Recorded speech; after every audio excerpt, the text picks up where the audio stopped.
Honestly, this topic isn't something that keeps me up at night, but it's fascinating stuff that I stumbled across, and it's worth knowing to better understand how the Soviet Union worked after the war. Be warned that most of images in this video are AI generated, not historically accurate.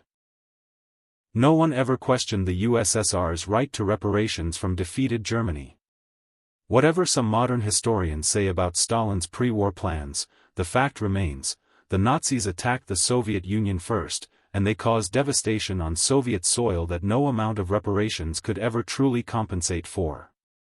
Still, most people don't know much about the scale of those reparations or how big a role they played in the country's recovery. The size and method of collecting reparations were hammered out at the Yalta and Potsdam conferences. A state commission led by Politburo member Nikolai Shvernik calculated the USSR's material losses from the war at 674 billion rubles. Those same figures were presented at the Nuremberg trials.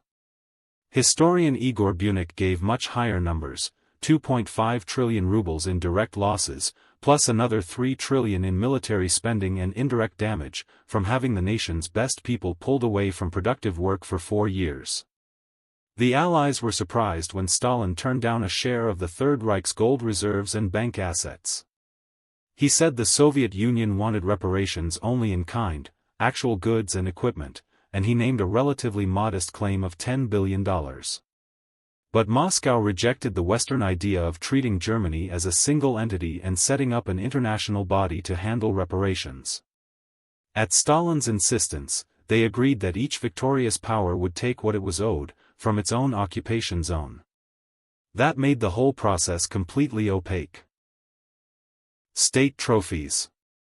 After the war we took reparations, but it was small change, Vyacheslav Molotov once said. According to data released in the 1990s by Russian researchers Mikhail Semiryaga and Boris Nashevsky from the main trophy directorate, that small change amounted to about 400,000 railroad cars worth of goods.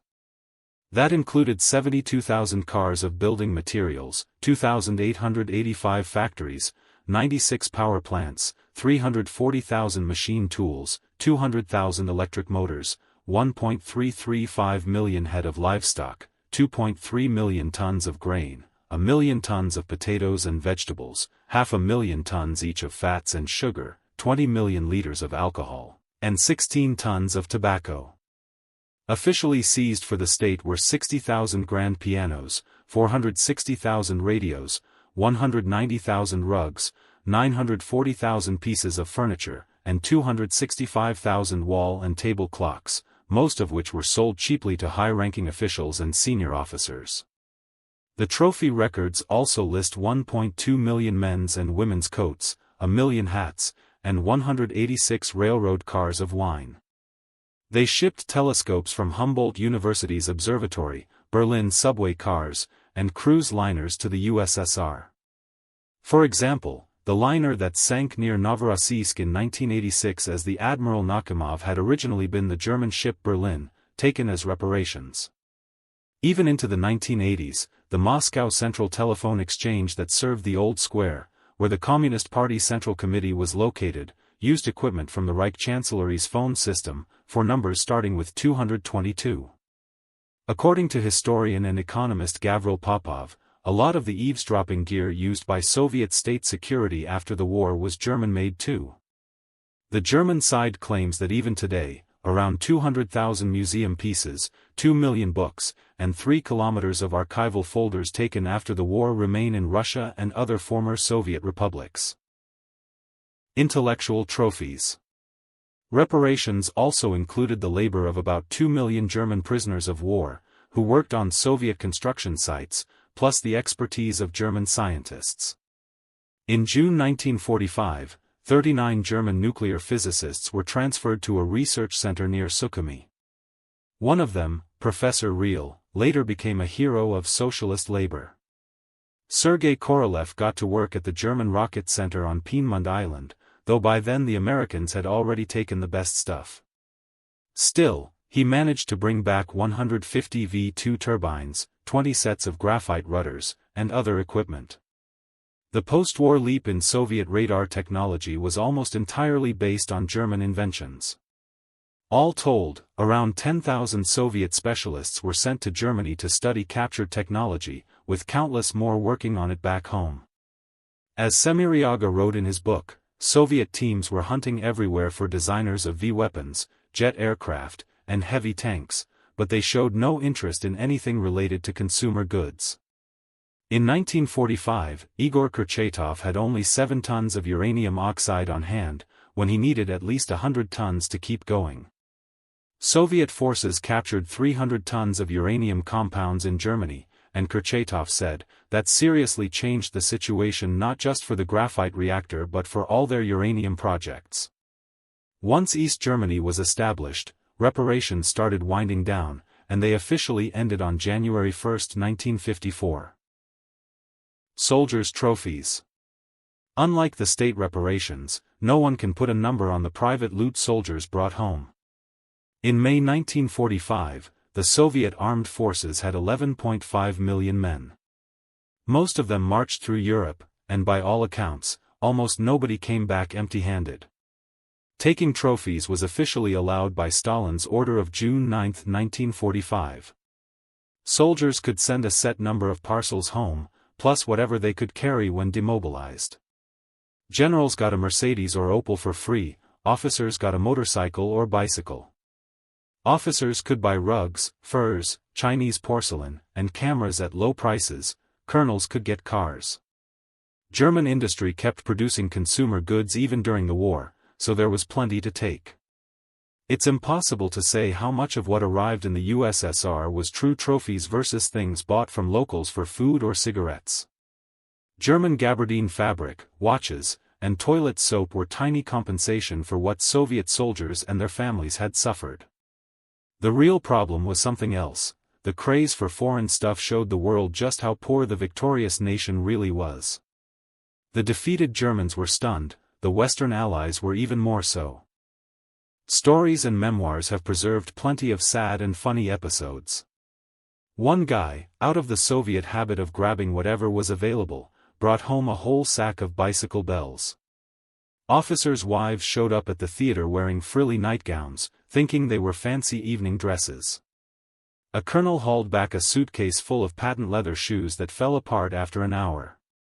Turns out he'd grabbed funeral shoes from a mortuary supply store, stitched with basting thread, because he didn't speak the language. Let the person who never lived with Soviet shortages laugh at that. The state that reduced its defenders to this should have been the one ashamed. Generals' trophies. While ordinary soldiers stuffed their duffel bags, generals loaded entire railroad cars. Stalin turned a blind eye to the self-enrichment of his uniformed elite, but he used it to keep them on a leash and punish anyone who got out of line. A few cases give a sense of the scale.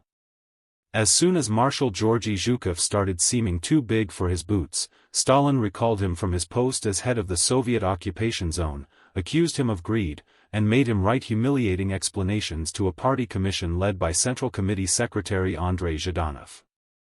In January 1948, security agents searched Zhukov's apartment and dacha and found 194 valuable pieces of furniture, 483 fur pelts, 4,000 meters of fabric, 44 carpets and tapestries, 55 museum-quality paintings, 7 crates of crystal and porcelain, and a huge collection of lavishly bound German books that neither the Marshal nor his family could read.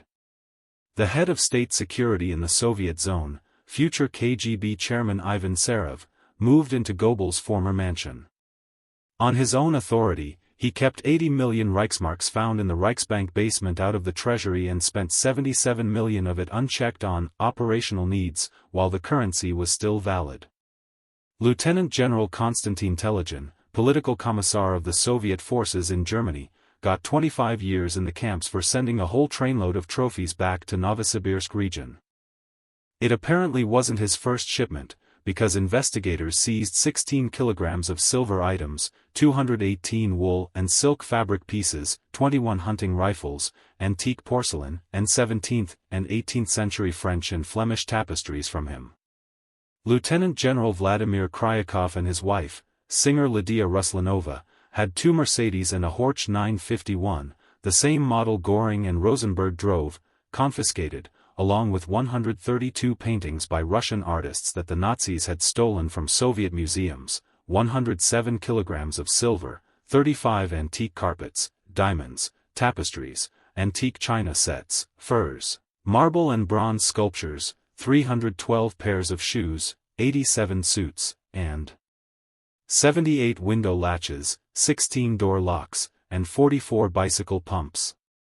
Major General Alexei Sidnev, head of the Berlin operational sector for the Interior Ministry, pocketed about 100 gold and platinum items, including a unique solid gold ladies' handbag, plus 600 silver forks and spoons, 5 rare tapestries, 50 carpets, 32 fur coats, 1,500 meters of fabric, 296 clothing items, 78 pairs of shoes, 405 pairs of women's stockings, and 178 fur pelts.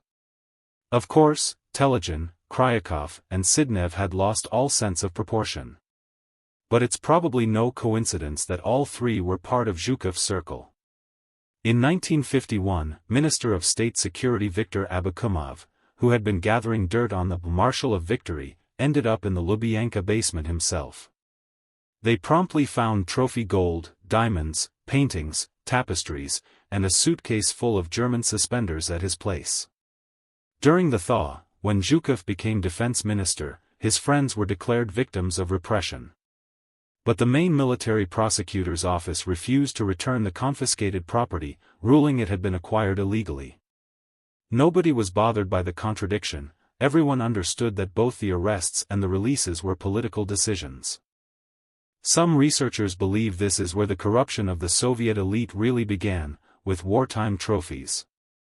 There might be some truth to that. What do you think about all this? Drop your thoughts in the comments.